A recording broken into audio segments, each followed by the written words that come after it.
আর সেদিন আমরা হারাই দিছিলেন 2-1 গোলে।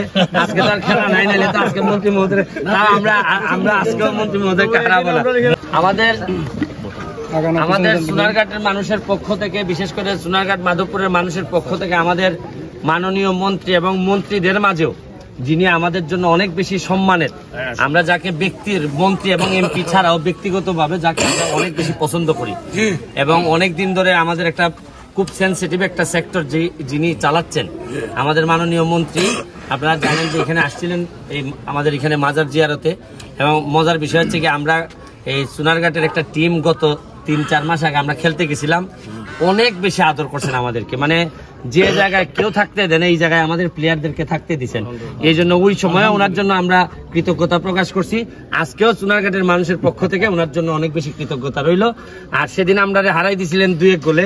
আজকে তার খেলা নাই, নাইলে তো আজকে মন্ত্রী মহোদয় আমরা আজকেও মন্ত্রী মহোদয়কে হারাবো না।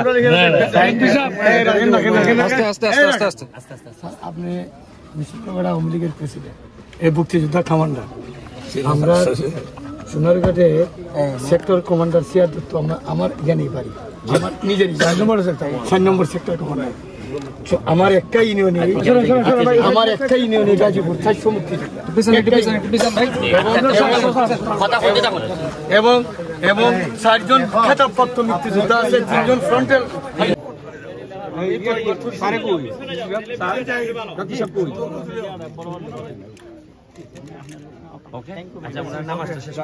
জয় বাংলা, জয় বাংলা, জয় বাংলা। মন্ত্রী মহোদয়ের আগমন, শুভেচ্ছা স্বাগতম। লাল গোলাপ শুভেচ্ছা, লাল গোলাপ শুভেচ্ছা সোনারঘাটের পক্ষ থেকে। জয় বাংলা, জয় বাংলা।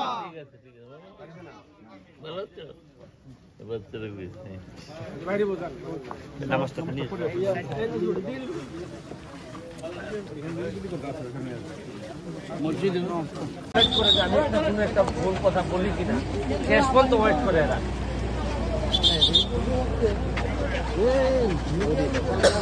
গান্ধী যখন গেছো গান্ধী আমরা মোটামুটি খালি গেছিল, মানে রাস্তাটা খালি গেছিল গেছিল মানুষ